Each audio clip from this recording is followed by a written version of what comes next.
Et Luna, veux-tu danser avec nous? L'invitation de Sofia résonna à travers l'académie de danse classique de Riverside, mais le ton moqueur rendait clair que ce n'était en rien une invitation sincère.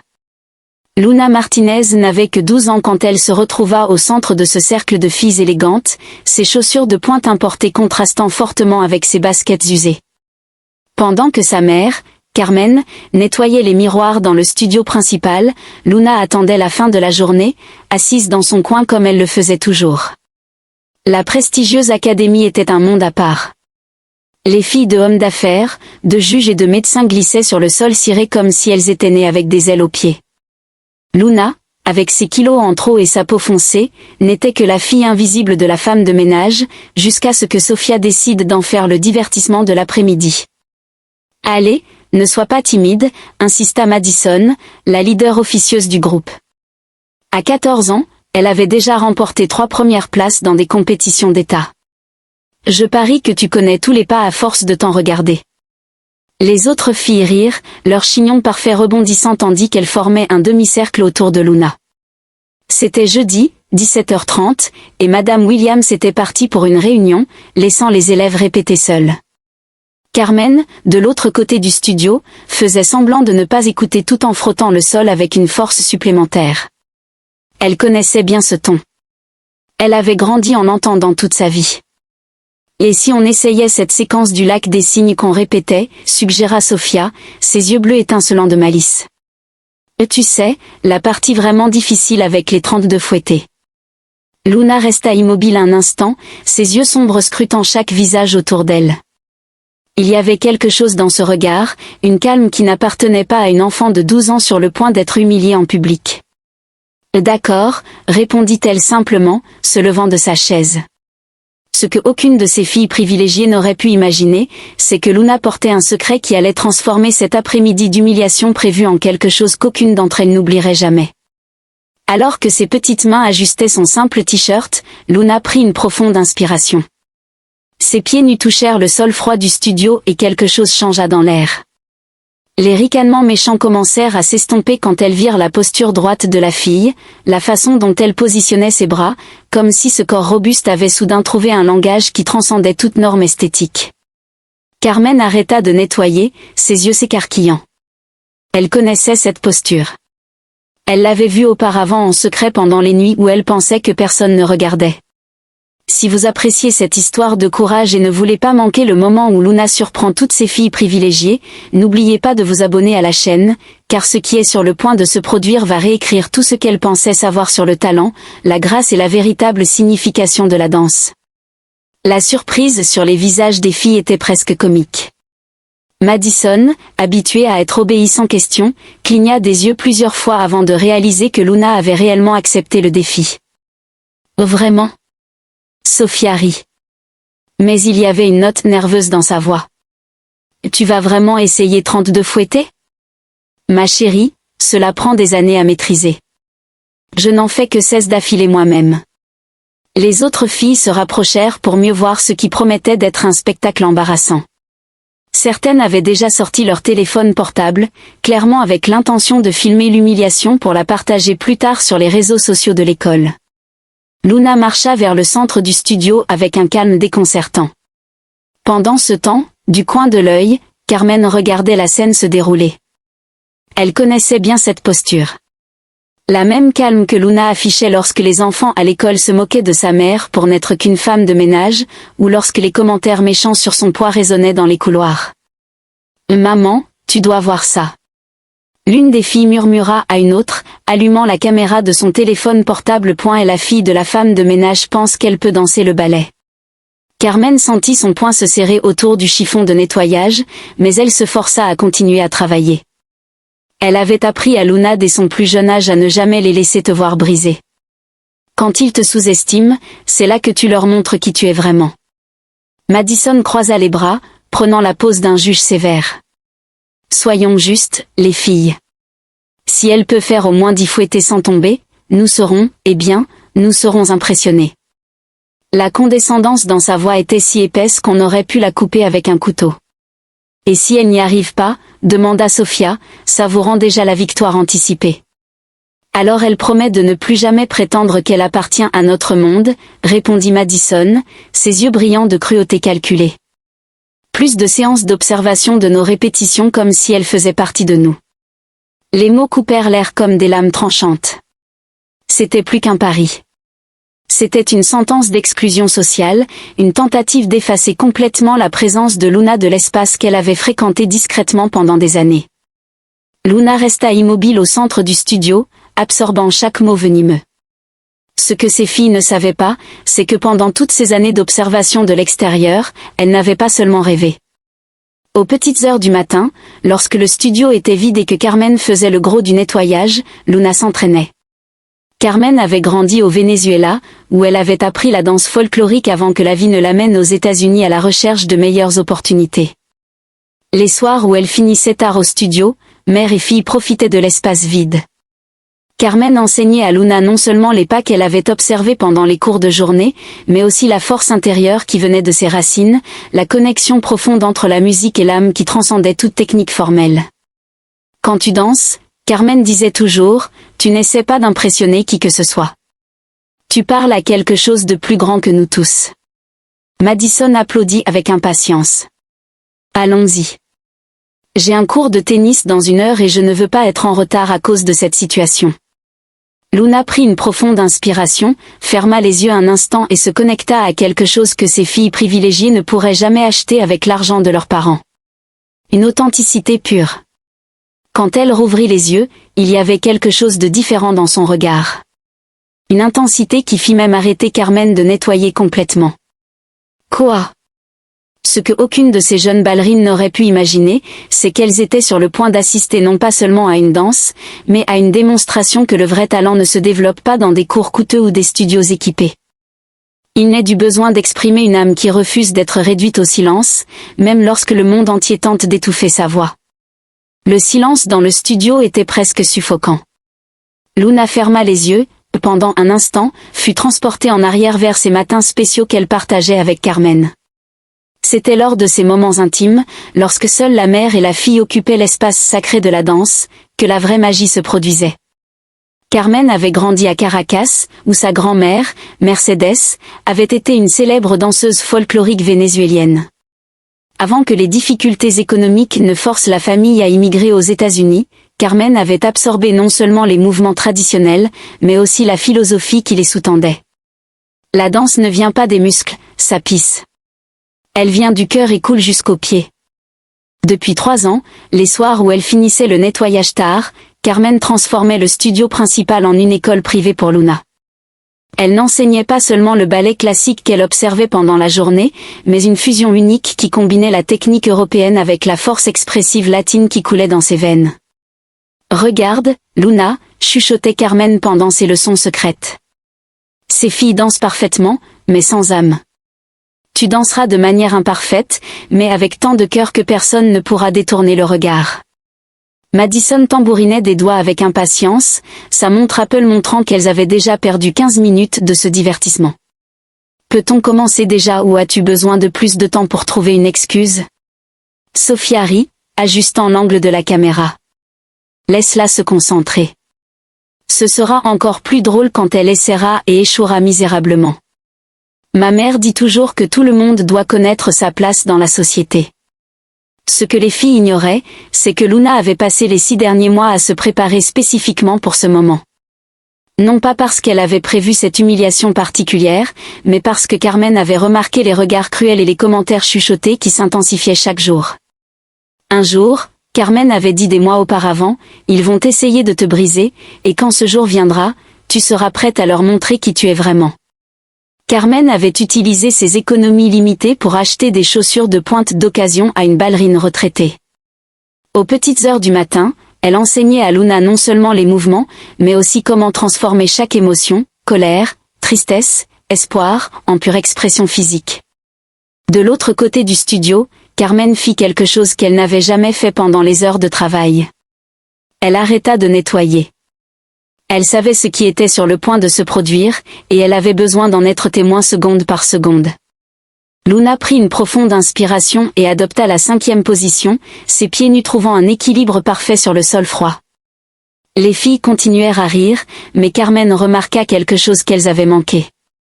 Le subtil changement dans la posture de Luna, la façon dont ses épaules s'alignaient comme si une ficelle invisible la tirait vers le plafond.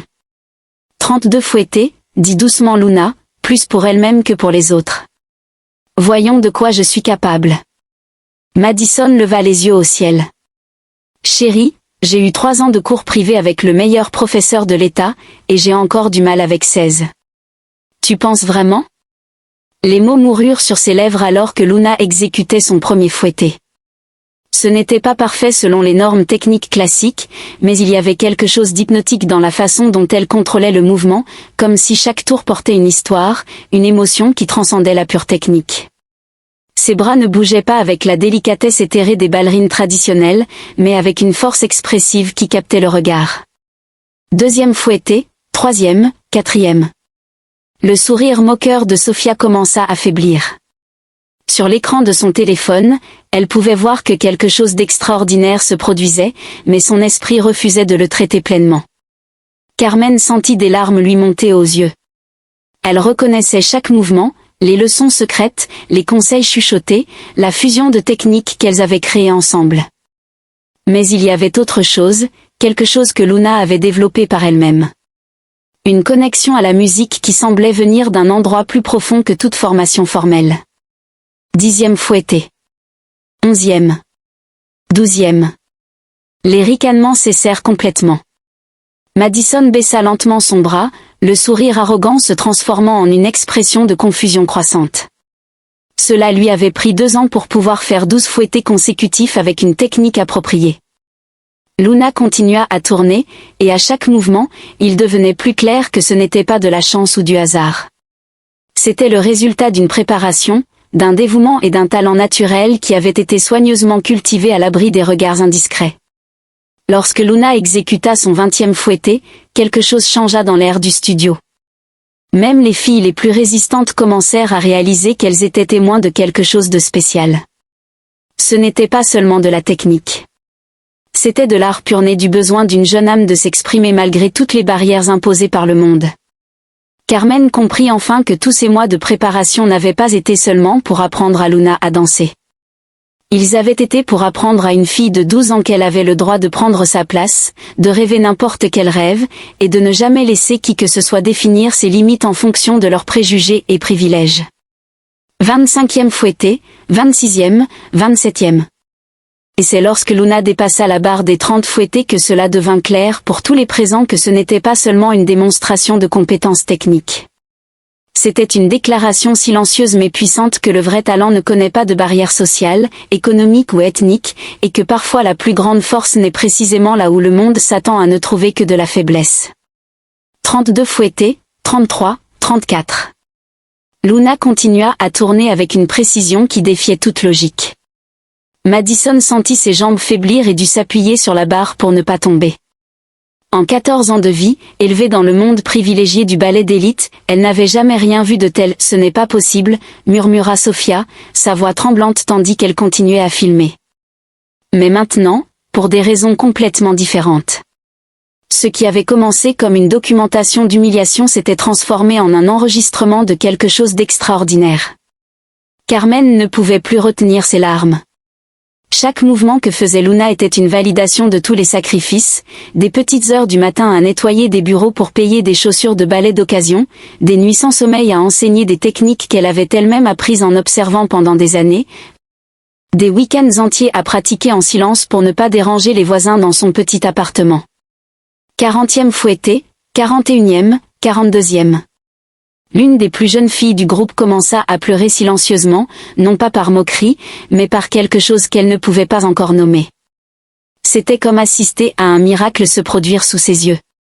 Une redéfinition complète de tout ce qu'elle croyait savoir sur le talent, l'élégance et ce que cela signifiait vraiment d'être une ballerine. « Mon Dieu !» murmura une voix derrière le groupe.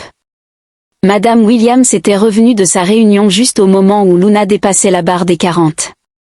Elle s'arrêta à la porte, sa mallette tombant au sol avec un bruit sourd, incapable de traiter ce que ses yeux entraînés voyaient. Comment une fille de 12 ans peut-elle faire 45 fouettés consécutifs, murmura Williams à elle-même, reconnaissant non seulement la technique impressionnante, mais quelque chose de plus profond, une connexion à la musique qui transcendait toute formation formelle qu'elle connaissait. Luna s'arrêta enfin au 45e fouetté, non pas parce qu'elle était épuisée, mais parce qu'elle sentait qu'elle avait prouvé son point. Ses pieds nus trouvèrent le sol avec une grâce finale qui résonna dans le studio comme un point d'exclamation définitif. Le silence qui suivit était assourdissant. Madison fut la première à le rompre, ses mains tremblant visiblement. « Comment où as-tu appris à faire ça ?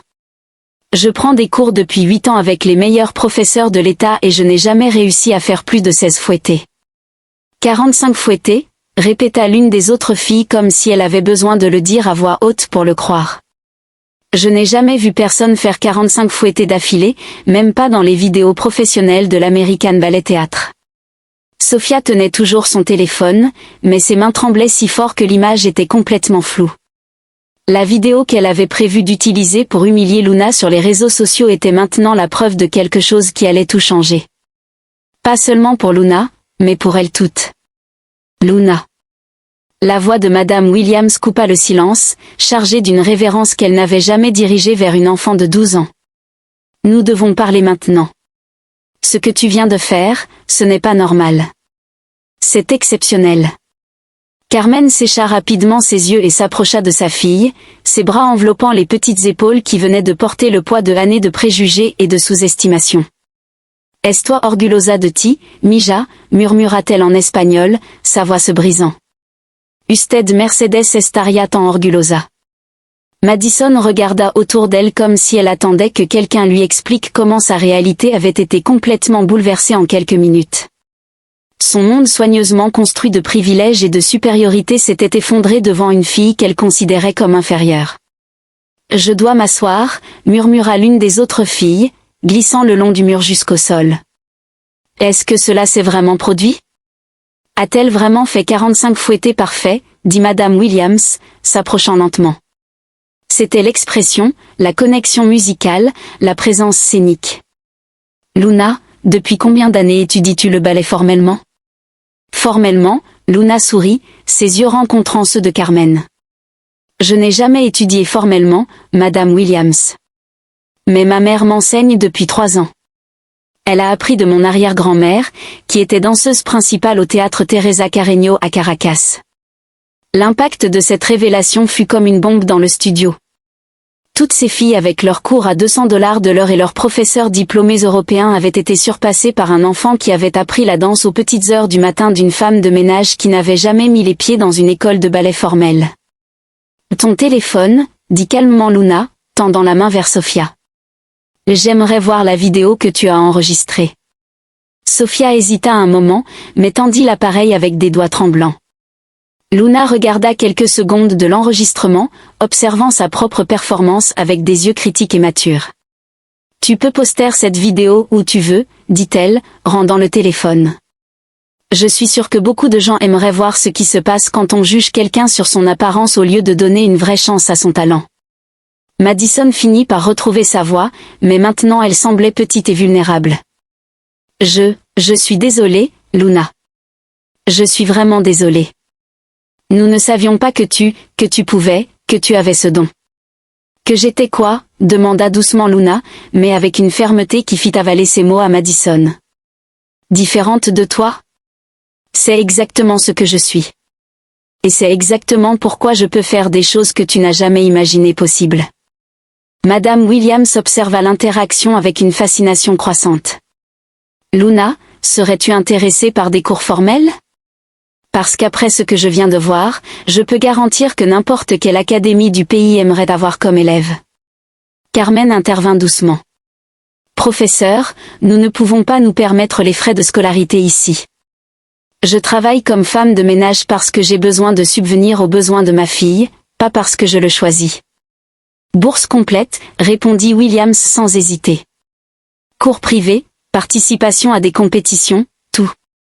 Une danseuse avec ce genre de talent naturel ne peut pas être gaspillée à cause de problèmes financiers. Le son des applaudissements commença doucement, venant de Madison elle-même. Elle applaudissait lentement, les larmes coulant sur ses joues. En toutes mes années de danse, dit-elle, je n'ai jamais assisté à une démonstration aussi impressionnante de talent brut. Luna, tu es incroyable. Une par une, les autres filles commencèrent à applaudir également.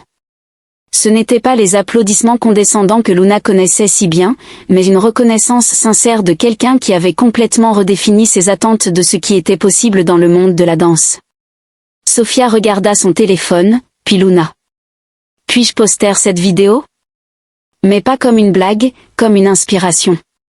Je pense que le monde a besoin de voir cela. Luna hocha la tête, un petit sourire touchant ses lèvres. Tu peux la poster, mais assure-toi de lui donner un titre qui dit la vérité. Que le vrai talent n'a pas de couleur, pas de classe sociale, et ne peut certainement pas être acheté avec des frais de scolarité élevés. Mais Luna savait que cet après-midi représentait plus qu'une démonstration de compétences techniques. Alors que des mots d'admiration et d'excuses remplissaient le studio, elle pouvait sentir que quelque chose de fondamental avait changé. Non seulement dans la façon dont ses filles la voyaient, mais dans la façon dont elle se voyait elle-même et sa place dans le monde de la danse classique, prouvant que parfois la véritable révolution commence par un seul pas de danse exécuté par quelqu'un que le monde a complètement sous-estimé. 3 mois plus tard, la vidéo de Sophia était devenue virale avec plus de 15 millions de vues. Le titre qu'elle avait choisi, Une fille de 12 ans prouve que le vrai talent n'a pas de couleur ni de classe, avait fait de Luna Martinez la plus jeune et la plus discutée ballerine du pays. L'académie de Riverside ne fut plus jamais la même. Non seulement Madame Williams avait tenu sa promesse d'une bourse complète pour Luna, mais elle avait complètement révisé le programme d'admission. Après avoir vu ce que Luna a fait, elle a expliqué dans une interview nationale, « J'ai réalisé que notre académie gaspillait un talent extraordinaire à cause de préjugés déguisés en normes esthétiques. » Madison Thornfield, qui se considérait auparavant comme l'étoile incontestée de l'académie, partageait désormais la scène principale avec Luna lors des performances les plus importantes. L'expérience avait été humiliante au début, mais transformative à long terme. Luna m'a appris que être la meilleure ne signifie pas être parfaite selon les anciennes normes, a confessé Madison sur son blog personnel, qui promouvait désormais la diversité dans la danse. Cela signifie être authentique et se connecter à quelque chose de plus grand que la technique. Sophia est devenue l'une des plus grandes supportrices de Luna, utilisant sa plateforme sur les réseaux sociaux pour promouvoir d'autres jeunes talents non conventionnels. La vidéo qui avait commencé comme une tentative d'humiliation était maintenant utilisée dans les écoles de danse à travers le pays comme un exemple de la façon dont le vrai talent transcende les barrières sociales. Carmen a été promue coordinatrice de la maintenance à l'académie avec un salaire qui permettait à la famille de déménager dans un appartement plus grand. Plus important encore, elle a été invitée à enseigner des cours de danse folklorique vénézuélienne, partageant avec une nouvelle génération d'étudiants la richesse culturelle qui avait été transmise de génération en génération. L'Académie de Riverside a mis en place le programme Luna Martinez, un système de bourse complète spécifiquement destiné aux jeunes issus de communautés marginalisées avec un talent brut et une passion pour la danse. Luna, malgré son jeune âge, est devenue une mentor officielle du programme, aidant d'autres enfants qui, comme elle, avaient été sous-estimés par la société. En moins d'1 an, Luna avait remporté 3 compétitions nationales juniors. Non seulement pour la technique impeccable qu'elle avait développée, mais pour la présence magnétique qui transformait chaque performance en une expérience émotionnelle unique. Les critiques de danse ont commencé à parler d'une nouvelle école de ballet classique, une qui combinait la perfection technique avec l'authenticité émotionnelle. L'histoire de Luna a atteint les oreilles des directeurs de l'American Ballet Theatre, qui lui ont offert une place dans leur programme de jeunes talents. Carmen et Luna ont visité New York où Luna a eu l'opportunité de rencontrer des danseurs principaux qui partageaient des histoires similaires de surmonter l'adversité et de lutter contre les préjugés systémiques. Lors d'une interview avec le magazine Danse, on a demandé à Luna comment elle gérait la pression d'être un symbole de changement dans le monde de la danse classique. « Je ne danse pas pour prouver quoi que ce soit à qui que ce soit », a-t-elle répondu avec une maturité qui a surpris tout le monde. « Je danse parce que c'est qui je suis. Si cela inspire d'autres personnes à poursuivre leurs rêves, alors ma danse a un but encore plus grand. » La transformation la plus significative a eu lieu à l'académie elle-même. L'environnement qui était autrefois dominé par une compétitivité toxique et une exclusion sociale est devenu un espace de collaboration et de célébration de la diversité. Des filles de différents horizons, corps et style dansaient maintenant ensemble, chacune apportant son authenticité unique à l'art qu'elles aimaient toutes. Carmen regardait les cours de Luna avec des larmes aux yeux, se souvenant des mots de sa grand-mère, Mercedes. La danza est el langage del alma. Mi hija, cuando el alma habla, todo escuchant. Un an après cet après-midi transformateur, Luna a reçu une invitation à participer au Gala international des jeunes danseurs à Paris. Elle serait la représentante officielle des États-Unis, un honneur réservé aux talents les plus prometteurs du pays. La fille qui avait été invitée à danser par moquerie représenterait maintenant son pays sur la scène la plus prestigieuse du monde de la danse classique. La nuit avant son voyage à Paris, Luna est retournée au studio où tout avait commencé. Seule dans l'espace qui avait autrefois été témoin de son humiliation, elle a dansé une dernière fois avant la grande performance. Ce n'était plus 45 fouettés qu'elle exécutait, mais une danse libre, une conversation silencieuse avec toutes les filles qui, comme elle, rêvaient de prouver qu'elles avaient leur place là où les autres disaient qu'elles n'en avaient pas. L'histoire de Luna Martinez a prouvé que le vrai talent ne connaît pas de couleur, de classe sociale ou de normes esthétiques imposées par la société.